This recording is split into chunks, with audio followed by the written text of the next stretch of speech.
Selamat malam.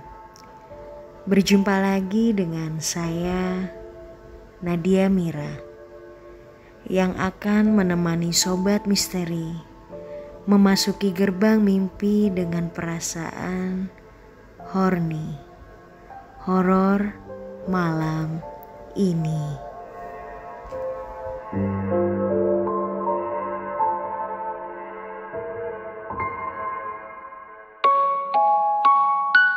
Cerita ini tentang 13 orang pemuda pecinta alam yang memutuskan untuk mendaki Gunung Salak dengan ketinggian 2211 meter pada tahun 2007.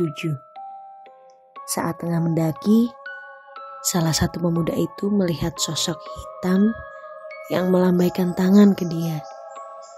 Dirinya langsung bertanya kepada teman yang berada di dekatnya, apakah melihat yang serupa? Temannya hanya berkata tidak dan memintanya untuk membiarkan sosok itu. Jelang malam, cuaca yang tidak mendukung akhirnya membuat mereka membangun kemah lebih awal. Ketika berhasil membangun tenda, pemuda yang melihat sosok hitam tadi tidak dapat tidur karena ada perasaan yang tidak nyaman. Dia pun akhirnya terjaga dan memutuskan untuk keluar tenda. Tak disangka, di luar tenda sudah ada sejumlah pasukan berseragam tentara berwajah pucat mengelilingi tenda mereka. Dalam kondisi ketakutan, dia tidak bisa berbuat apa-apa. Terlebih ketika seekor macan menatapnya dengan mata bersinar di antara barisan tentara itu. Namun, tak lama kemudian terdengar suara lantunan ayat-ayat doa dari bukit di atas mereka. Suara tersebut berasal dari seorang wanita. Meski begitu, dia tidak melihat wanita itu. Entah siapa. Dia pun pelan-pelan mampu masuk ke dalam tendanya lagi dan terlelap berkat lantunan doa yang juga mengusir pasukan tersebut.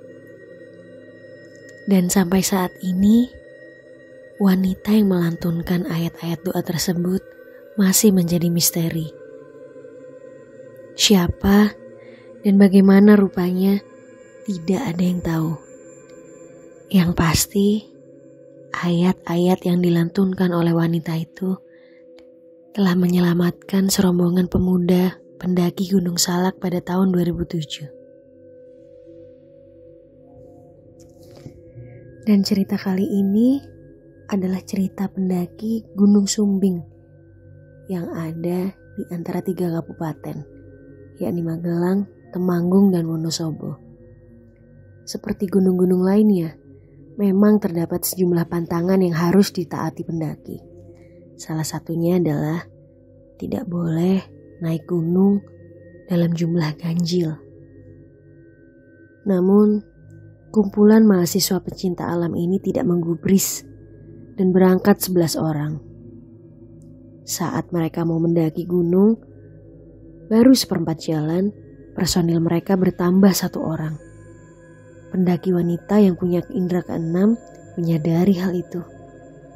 Meski begitu, dia tidak menggubris dan tetap melanjutkan perjalanan. Sampai di puncak, anggota ke-12 itu sudah hilang. Mereka pun beristirahat bersama. Tapi penampakan tak mengenakan mengusik mereka. Ada pocong muncul di antara mereka ketika sedang duduk mengelilingi api unggun. 4 orang menyadari kehadiran makhluk tersebut, termasuk pendaki yang punya indera keenam. Ya, dia pun secara sengaja mengajak teman-temannya untuk berdoa dengan alasan mengucap rasa syukur sudah bisa sampai. Selesai berdoa, pocong tersebut hilang. Akhirnya mereka beristirahat sebelum turun keesokan harinya. Kejadian mistis kembali mereka alami ketika turun. Sesosok pocong mengikuti dan mengawasi mereka. Tanpa digubris, tiba-tiba Pendaki yang memiliki indera keenam itu melihat sebuah pintu besar dekat lereng gunung, dekat posko istirahat mereka.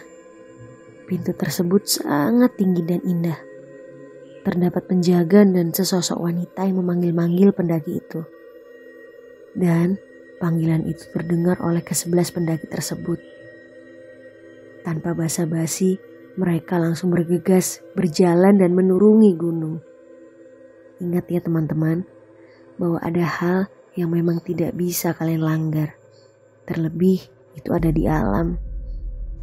Jangan pernah coba-coba bermain di alam yang kita tak tahu apa dan bagaimana isinya.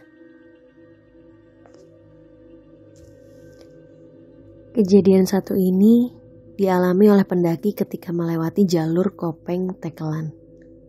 Pendaki ini sudah hafal betul dengan jalur ini, jalur yang terdapat di Gunung Merbabu. Hari itu, dia bersama 6 rekannya melakukan ekspedisi di Gunung Merbabu.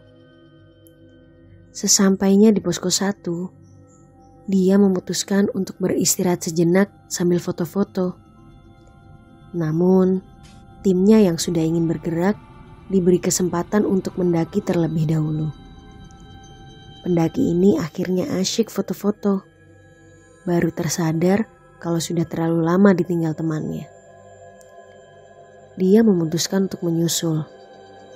Setengah jalan, dia bertemu seorang pendaki wanita yang juga mengaku sendirian ke puncak.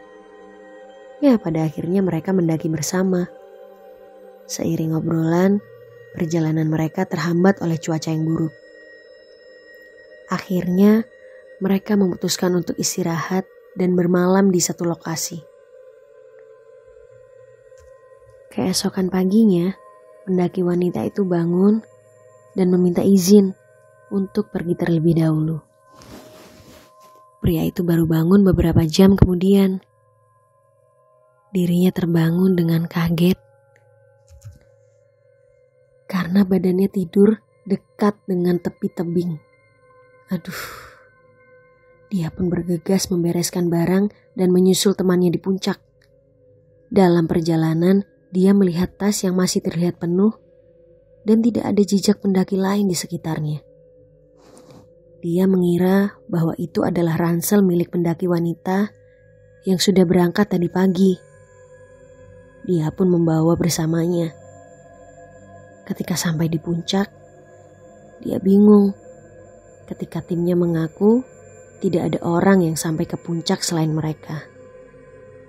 Dia pun berpikir bahwa wanita itu menyerah dan turun. Akhirnya, ransel itu dibawa serta ketika menyelesaikan ekspedisinya. Dia bermaksud mengembalikan ransel itu karena terdapat alamat yang tergantung di sisinya. Bersama beberapa orang dari tim, dia akhirnya menemukan rumah pendaki wanita itu. Dia bertemu dengan ibu dari pendaki wanita itu. Namun, bukannya diterima dengan kebahagiaan, tapi air mata menetes dari sang ibu.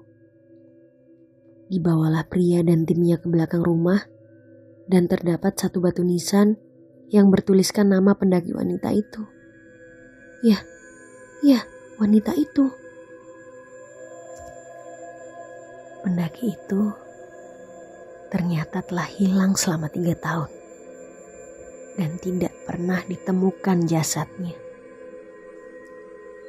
Mungkin pendaki wanita itu ingin menunjukkan bahwa dia masih ada di situ, bukan tidak ditemukan.